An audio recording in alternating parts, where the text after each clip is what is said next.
ಈ ವರ್ಷ ಶಾರದೀಯ ನವರಾತ್ರಿಯನ್ನು ಅಕ್ಟೋಬರ್ 3ರಂದು ಆಚರಿಸಲಾಗುತ್ತದೆ.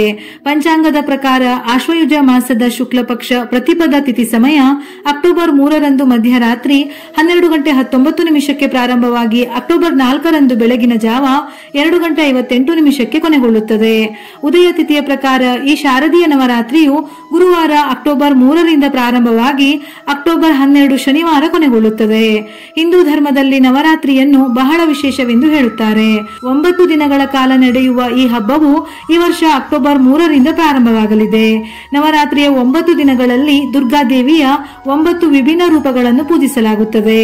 ಹಿಂದೂ ಕ್ಯಾಲೆಂಡರ್ ಪ್ರಕಾರ ಶಾರದೀಯ ನವರಾತ್ರಿಯು ಅಶ್ವಿನಿ ಮಾಸದ ಶುಕ್ಲ ಪಕ್ಷದ ಪ್ರತಿಪದ ದಿನಾಂಕದಿಂದ ಪ್ರಾರಂಭವಾಗುತ್ತದೆ. ಘಟಸ್ಥಾಪನೆ ಅಥವಾ ಕಲಶ ಸ್ಥಾಪನೆಯ ಮೂಲಕ ನವರಾತ್ರಿ ಹಬ್ಬ ಶುರುವಾಗಲಿದೆ. ಹಾಗಾದರೆ ಘಟಸ್ಥಾಪನೆಯ ಪದ್ಧತಿ, ಅದರ ಮುಹೂರ್ತ, ಉಪವಾಸದ ನಿಯಮಗಳ ಬಗ್ಗೆ ಇಂದು ತಿಳಿಯೋಣ.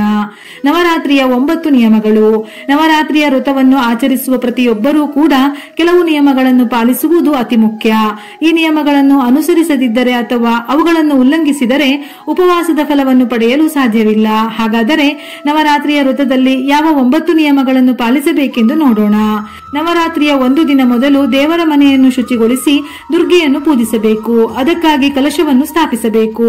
ಕಲಶ ಸ್ಥಾಪನವನ್ನು ಘಟಸ್ಥಾಪನೆ ಎಂದು ಕರೆಯುತ್ತಾರೆ. ನವರಾತ್ರಿಯ ಸಮಯದಲ್ಲಿ ಇಡೀ ಕುಟುಂಬವು 9 ದಿನಗಳವರೆಗೆ ಸಾತ್ವಿಕ ಆಹಾರವನ್ನು ಸೇವಿಸಬೇಕು.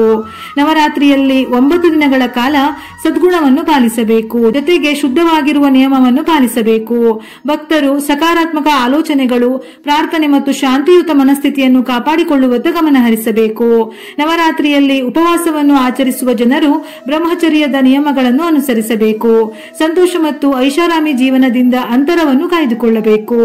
ನವರಾತ್ರಿಯ ಮೊದಲ ದಿನ ಉಪವಾಸದ ನಂತರ ಪೂಜೆ ಮಾಡಿ ದುರ್ಗೆಯ ಪೂಜೆಯ ಬಳಿಕವೇ ಆಹಾರ ಸೇವಿಸಬೇಕು. ನವರಾತ್ರಿಯಲ್ಲಿ ದುರ್ಗಾ ಸಪ್ತಶತಿ ಮತ್ತು ದೇವಿ ಭಗವತ್ ಪುರಾಣವನ್ನು ಪಠಿಸಿ. ತಾಯಿ ದುರ್ಗೆಯ ಆಶೀರ್ವಾದ ನಿಮಗೆ ದೊರೆಯುತ್ತದೆ. ಹೆಣ್ಣು ಮಕ್ಕಳನ್ನು ಮಾತೃದೇವತೆಯ ರೂಪವೆಂದು ಪರಿಗಣಿಸಲಾಗುತ್ತದೆ. ಹಾಗಾಗಿ ದುರ್ಗಾಷ್ಟಮಿಯ ದಿನದಂದು ಕನ್ಯೆಯರನ್ನು, ಸ್ತ್ರೀಯರನ್ನು ಪೂಜಿಸಿ. ದುರ್ಗಾಷ್ಟಮಿಯಂದು ನವರಾತ್ರಿ ಹವನ ಮಾಡಿ. ಬೇಕಿದ್ದಲ್ಲಿ ಮಹಾನವಮಿಯ ದಿನವೂ ಕೂಡ ಈ ಹವನವನ್ನು ಮಾಡಬಹುದು. ನವರಾತ್ರಿಯಲ್ಲಿ ಉಪವಾಸದ ನಿಯಮಗಳು. ನವರಾತ್ರಿಯ ಸಮಯದಲ್ಲಿ ಉಪವಾಸವು ಧಾರ್ಮಿಕ ಆಚರಣೆ ಮಾತ್ರವಲ್ಲದೆ ಆಧ್ಯಾತ್ಮಿಕ ಮಹತ್ವವನ್ನು ಹೊಂದಿದೆ. ಭಕ್ತರು ಉಪವಾಸದ ಪವಿತ್ರತೆಯನ್ನು ಕಾಪಾಡಿಕೊಳ್ಳಲು ಕಟ್ಟುನಿಟ್ಟಾದ ಮಾರ್ಗಸೂಚಿಗಳನ್ನು ಅನುಸರಿಸುತ್ತಾರೆ. ಸಾತ್ವಿಕ ಆಹಾರಗಳಾದ ಹಣ್ಣು, ಹಾಲು, ಧಾನ್ಯ, ಸಾಬುದಾನಿ, ನೀರು, ಹಿಟ್ಟುಗಳನ್ನು ಮಾತ್ರ ಸೇವಿಸಬೇಕು. ಈ 9 ದಿನಗಳಲ್ಲಿ ನವರಾತ್ರಿಯಲ್ಲಿ ತಾಮಸಿಕ ವಸ್ತುಗಳನ್ನು ತಿನ್ನಬಾರದು. ಅಂದರೆ ಗುಟ್ಕಾ, ವೀಳ್ಯದೆಲೆ, ಸಿಗರೇಟು, ಮೊಟ್ಟೆ, ಮದ್ಯ, ಬೀಡಿ, ಈರುಳ್ಳಿ, ಬೆಳ್ಳುಳ್ಳಿ, ಮಾಂಸ, ಮೀನು ಇತ್ಯಾದಿಗಳನ್ನು ಸೇವಿಸಬಾರದು.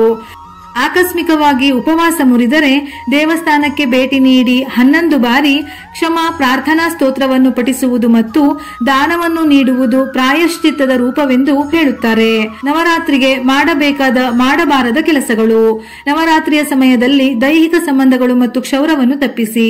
ಅಂತಿಮ ದಿನದಂದು ಯುವತಿಯರಿಗೆ ಅನ್ನ ನೀಡುವ ಮೂಲಕ ಕನ್ಯಾ ಪೂಜೆಯನ್ನು ಮಾಡಿ. ಹಬ್ಬದ ಉದ್ದಕ್ಕೂ ನಮ್ರತೆ, ಸ್ವಯಂ ಶಿಸ್ತು, ದಾನವನ್ನು ಅಭ್ಯಾಸ ಮಾಡಿ. ನವರಾತ್ರಿಯಲ್ಲಿ ಘಟಸ್ಥಾಪನೆಯ ಮಹತ್ವ. ಹಿಂದೂ ಧರ್ಮದಲ್ಲಿ ನವರಾತ್ರಿ ಸಮಯದಲ್ಲಿನ ಘಟಸ್ಥಾಪನೆಗೆ ವಿಶೇಷ ಮಹತ್ವವಿದೆ. ಧಾರ್ಮಿಕ ನಂಬಿಕೆಗಳ ಪ್ರಕಾರ ಕಲಶ ದೇವತೆಗಳು, ಗ್ರಹಗಳು ಮತ್ತು ನಕ್ಷತ್ರ ಪುಂಜಗಳ ವಾಸಸ್ಥಾನವಾಗಿದೆ ಎಂದು ನಂಬಲಾಗಿದೆ. ಕಲಶವನ್ನು ಸಂತೋಷ ಮತ್ತು ಸಮೃದ್ಧಿ, ಮಂಗಳಕರ ಕೆಲಸದ ಸಂಕೇತವೆಂದು ಹೇಳುತ್ತಾರೆ. ಘಟ ಎಂದರೆ ಕಲಶದಲ್ಲಿರುವ ಶಕ್ತಿಗಳನ್ನು ಆವಾಹನೆ ಮಾಡುವ ಮೂಲಕ ಅದನ್ನು ಸಕ್ರಿಯಗೊಳಿಸುವುದು ಎಂದರ್ಥ. ಹಾಗಾಗಿ ನವರಾತ್ರಿಯಲ್ಲಿ ಕಲಶವನ್ನು ಸ್ಥಾಪಿಸುವ ಮೂಲಕ ಎಲ್ಲಾ ಶಕ್ತಿಗಳನ್ನು ಆವಾಹನೆ ಮಾಡಲಾಗುತ್ತದೆ. ಇದರಿಂದ ಮನೆಯಲ್ಲಿರುವ ನಕಾರಾತ್ಮಕ ಶಕ್ತಿ ನಾಶವಾಗುತ್ತದೆ. ಘಟಸ್ಥಾಪನೆಯ ಶುಭ ಮುಹೂರ್ತ. ಅಕ್ಟೋಬರ್ 3ರಂದು ಬೆಳಿಗ್ಗೆ 6:15 7:22 ಇರುತ್ತದೆ. ಇದರೊಂದಿಗೆ ಕಲಶ ಸ್ಥಾಪನೆಗೆ ಮತ್ತೊಂದು ಶುಭ ಮುಹೂರ್ತವಿದೆ. ಅದುವೇ ಅಭಿಜಿತ್ ಮುಹೂರ್ತ. ಬೆಳಿಗ್ಗೆ 11:46 ಮಧ್ಯಾಹ್ನ 12:47 ಇರುತ್ತದೆ. ಈ ಸಮಯದಲ್ಲಿ ದಸರಾ ನವರಾತ್ರಿ ಉತ್ಸವಕ್ಕಾಗಿ ಕಲಶವನ್ನು ಪ್ರತಿಷ್ಠಾಪಿಸಬಹುದು.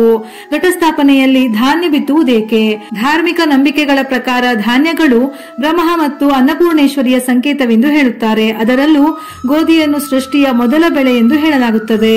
ಹಾಗಾಗಿ ಧನ ಧಾನ್ಯ ಸಂಪತ್ತು ವೃದ್ಧಿಯಾಗಲೆಂದು ಧಾನ್ಯವನ್ನು ಬಿತ್ತುತ್ತಾರೆ. ಶಾರದೀಯ ನವರಾತ್ರಿ ಘಟಸ್ಥಾಪನಾ ಸಾಮಗ್ರಿ. ಗೋಧಿಯನ್ನು ಬಿತ್ತಲು ಅಗಲವಾದ ಬಾಯಿಯ ಮಣ್ಣಿನ ಮಡಿಕೆ, ಸಪ್ತಧಾನ್ಯ ಅಂದರೆ 7 ವಿಧದ ಧಾನ್ಯಗಳು. ಮಣ್ಣು, ಜೇಡಿಮಣ್ಣು ಅಥವಾ ತಾಮ್ರದ ಪಾತ್ರೆಯನ್ನು ಮುಚ್ಚಳದಿಂದ ಸ್ವಚ್ಛಗೊಳಿಸಿ.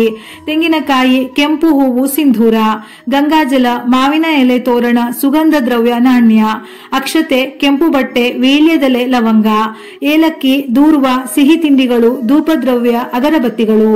ಘಟಸ್ಥಾಪನಾ ಪೂಜಾ ವಿಧಾನ. ನವರಾತ್ರಿಯ ಮೊದಲ ದಿನ ಘಟಸ್ಥಾಪನೆಯನ್ನು ಶುಭ ಮುಹೂರ್ತದಲ್ಲಿ ಮಾತ್ರ ಮಾಡಬೇಕು. ಸಮಯದ ಬಗ್ಗೆ ವಿಶೇಷ ಕಾಳಜಿ ವಹಿಸಿ. ಮಣ್ಣಿನ ಕುಂಡದಲ್ಲಿ ಶುದ್ಧ ಮಣ್ಣಿನ ಪದರವನ್ನು ಹಾಕಿ ಅದರಲ್ಲಿ 7 ಬಗೆಯ ಧಾನ್ಯಗಳನ್ನು ಬಿತ್ತಬೇಕು.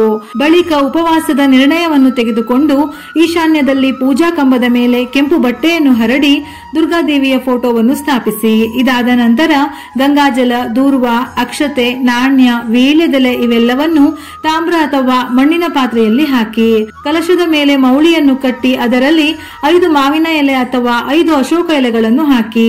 ಈಗ ಕೆಂಪು ಬಳೆ ಕಟ್ಟಿದ ತೆಂಗಿನಕಾಯಿಯನ್ನು ಕಲಶದ ಮೇಲೆ ಹಾಕಿ. ತೆಂಗಿನಕಾಯಿಯನ್ನು ಗಣೇಶನ ಸಂಕೇತವೆಂದು ಅದರಲ್ಲಿ ತ್ರಿದೇವನು ನೆಲೆಸಿದ್ದಾನೆ ಎಂದು ಹೇಳುತ್ತಾರೆ. ಹೂದಾನಿಗಳ ಮೇಲೆ ಸ್ವಸ್ತಿಕವನ್ನು ರಚಿಸಿ. ಈಗ ಗೋಧಿ ಬಿತ್ತಿದ ಮಡಿಕೆ ಮತ್ತು ಕಲಶವನ್ನು ದುರ್ಗೆಯ ಫೋಟೋದ ಮುಂದೆ ಇರಿಸಿ. ಶಾರದೀಯ ನವರಾತ್ರಿ ಘಟಸ್ಥಾಪನೆ ನಿಯಮಗಳು. ಪ್ರತಿಪದ ತಿಥಿಯ ದಿನದಂದು ಘಟಸ್ಥಾಪನೆಗೆ ದಿನದ ಮೊದಲ 3ನೇ 1 ಭಾಗವನ್ನು ಮಂಗಳಕರವೆಂದು ಹೇಳುತ್ತಾರೆ. ಕಾರಣಾಂತರಗಳಿಂದ ಈ ಅವಧಿಯಲ್ಲಿ ಕಲಶ ಸ್ಥಾಪನೆಯಾಗದಿದ್ದರೆ ಅಭಿಜಿತ ಮುಹೂರ್ತದಲ್ಲಿ ಮಾಡಬಹುದು. ಮನೆಯಲ್ಲಿ ಘಟಸ್ಥಾಪನೆ ಮಾಡಿದರೆ 9 ದಿನಗಳ ಕಾಲ ನಿತ್ಯವೂ ಅಮ್ಮನವರ ಪೂಜೆ ಮಾಡಬೇಕು. ಬೆಳಗ್ಗೆ ಮತ್ತು ಸಂಜೆ ಆರತಿ ಮಾಡಿ ನೈವೇದ್ಯ ಅರ್ಪಿಸಬೇಕು. ವಿಶೇಷವಾಗಿ ನವರಾತ್ರಿಯಲ್ಲಿ ಶುದ್ಧತೆಯ ಬಗ್ಗೆ ಕಾಳಜಿ ವಹಿಸಿ. ವಿಡಿಯೋ ಇಷ್ಟ ಆಗಿದ್ದಲ್ಲಿ ಮರೆಯದೆ ಲೈಕ್ ಮಾಡಿ. ಹೆಚ್ಚಿನ ಮಾಹಿತಿಗಳಿಗಾಗಿ ನಮ್ಮ ಫೇಸ್ಬುಕ್ ಪೇಜ್ ಅನ್ನು ಫಾಲೋ ಮಾಡಿ. ಇದೇ ರೀತಿಯ ಮನಮುಟ್ಟುವ ಉಪಯುಕ್ತ ಮಾಹಿತಿಗಳಿಗಾಗಿ ಮತ್ತೆ ಭೇಟಿಯಾಗೋಣ.